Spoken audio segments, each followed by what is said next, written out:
কাল ঠিক সন্ধ্যের পরেই বেরিয়ে গিয়েছিলাম বীরনগরের উদ্দেশ্যে। গিয়েছিলাম লিপির বাড়িতে। সেখানে ছিল সাউথ ইন্ডিয়ান খাবার খাওয়ার নিমন্ত্রণ। ও কিন্তু আবার এই ব্যাপারে খুব পারদর্শী। যাওয়ার সাথে সাথেই কোল্ড ড্রিঙ্কস, তারপরে চা। আর এই শয়তানগুলো কিন্তু আগেই খেয়ে নিয়েছে। আমি যাওয়ার আগেই ওরা পৌঁছে গিয়েছে। আর এই দেখো, গৃহকর্ত্রী কিন্তু আমাদের খাওয়াবে বলে রান্নাঘরে ব্যস্ত। সবাই মিলে চলে গেলাম রান্নাঘরে। আর এই ধোসাটা কিন্তু ও বানায়নি, লিপি বানায়নি, অপু বানিয়েছে। এ দেখো, অপু আর রানু কিন্তু রীতিমতো ধোসা বানানোর ট্রেনিংও নিয়ে নিল।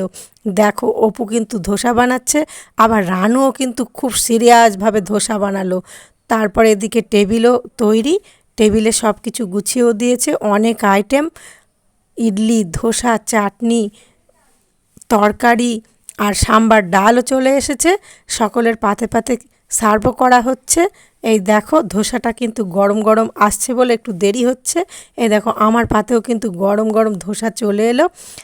দারুণ খেলাম, কিন্তু সব কটা আইটেমই অসাধারণ হয়েছিল। আর শুধু খেলামই না, ছাদের জন্য আবার বেঁধে নিয়েও এলাম। ওই দেখো, এখন আবার মতলব করছে এর পরে কোথায় যাবে। আর আমাদের সাথে ছিল ছোট্ট বন্ধু কোকো আর গোগো।